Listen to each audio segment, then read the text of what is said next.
Baspa, Congress, Sapa, RLD में लगभग गठबंधन फाइनल हो गया है, लेकिन राम मंदिर के मुद्दे को ये गठबंधन पूरी तरह से रोक देगा। जो है केशव मौर्य, उनकी और योगी के बीच के संबंध अच्छे नहीं हैं। दोस्तों नमस्कार, मैं हूँ आलोक पाठक और डीप स्टोरी के इस मंच पर आपका स्वागत। ये एक नया मंच है हम लोगों का। वैसे मैं न्यूज़ लॉन्चर पे भी रहता हूँ, तो इसको भी सब्सक्राइब कीजिए और हमारा हौसला बढ़ाइए। आज एक बड़ी खबर ये है कि कल से चर्चा है कि बसपा, कांग्रेस, सपा, आरएलडी में लगभग गठबंधन फाइनल हो गया है। अगर ये खबरें जो चल रही हैं कल से सोशल मीडिया पे खासकर चल रही हैं, और जिस तरह से अखिलेश यादव ने परसों से संयम दिखाया है, वो बसपा के खिलाफ कुछ भी नहीं बोल रहे हैं और उनसे बार बार पूछा जा रहा है तो भी सवाल को टाल दे रहा है।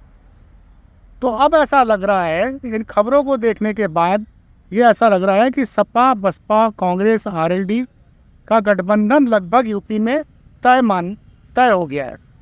जो खबरें आ रही हैं कि बसपा ने 30 सीटें मांगी हैं, तो अगर 30 सीटें बसपा मान रही है, इसका मतलब ये है कि समाजवादी पार्टी लगभग 40 के आसपास सीटों पर लड़ेगी या 35 पर लड़ेगी, 10 के आसपास सीटों पे कांग्रेस लड़ेगी, 4-5 सीटों पे आरएलडी लड़ेगी, 1-2 सीटों पे चंद्रशेखर रावण को भी चुनाव लड़ाने की बात हो रही है नगीना लोकसभा क्षेत्र से, और शायद नीतीश कुमार जो है जेडीयू के फूलपुर से लड़ेंगे। अगर ये गठबंधन हो गया है तो जैसे आज लखनऊ में कई दिनों बाद सूरज खिला है ना, तो मुझे लगता है कि विपक्ष की उम्मीदों का सूरज अब खुल जाएगा पूरी तरह से उत्तर प्रदेश में, और भाजपा के लिए बहुत परेशानी हो जाएगी।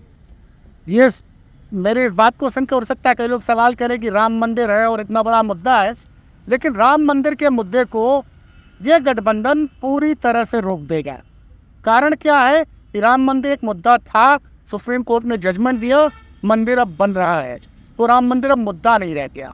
मुख्य मुद्दा क्या है उत्तर प्रदेश में?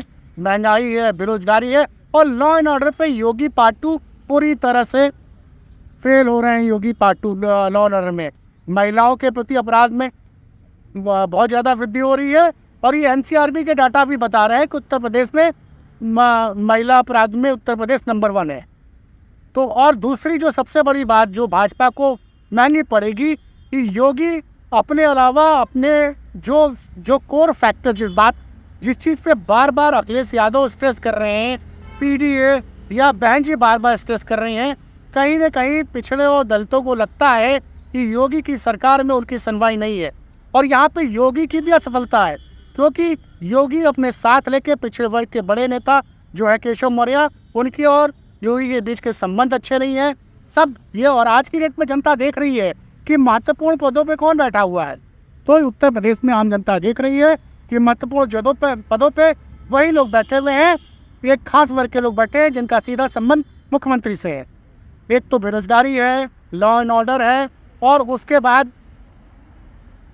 उसके बाद जो ये पिछड़ों और दलितों के अंदर ये एक भावना अब अच्छी तरह से बैठ गई है कि भाजपा में उनकी प्रॉपर सुनवाई नहीं है। यहाँ से कुछ किलोमीटर दूरी पे कई बच्चे जो है 69,000 एक भर्ती हुई थी शिक्षकों की, उसमें आरक्षण को लेकर कुछ विवाद हुआ था। 6900 सीटों पे जो उन छात्रों का कहना है कि जो जनरल कोटे के स्टूडेंट को आरक्षण कोटे में चयन कर लिया गया, उस पर वो लड़के 2 साल से लड़के लड़कियाँ धरनारत है, वहाँ कोई नहीं जा रहा है। कई तमाम ऐसे मुद्दे हैं जहाँ पे ये साफ दिख रहा है कि जो आरक्षण मिलना चाहिए संविधान के हिसाब से, उस आरक्षण का भी सरकारी नौकरियों में पूरी तरह से उस पालन होता दिख नहीं रहा है। और जो एक बड़ी नया तरीका आ गया है आजकल कि हर चीज़ आउटसोर्स कर दो, तो जो आउटसोर्स करता है लोगों को परमानेंट नौकरी नहीं मिल रही है, और आउटसोर्स में भी तमाम बवाल है।